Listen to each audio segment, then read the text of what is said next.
We're doing a campfire series on Colorado mammals. We do have a fire going outside.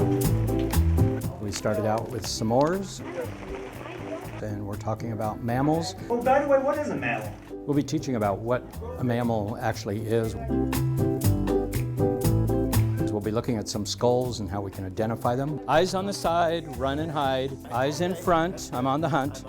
I think we all have fond memories of campfires and s'mores and storytelling and learning and sharing. We're just trying to try to reproduce that.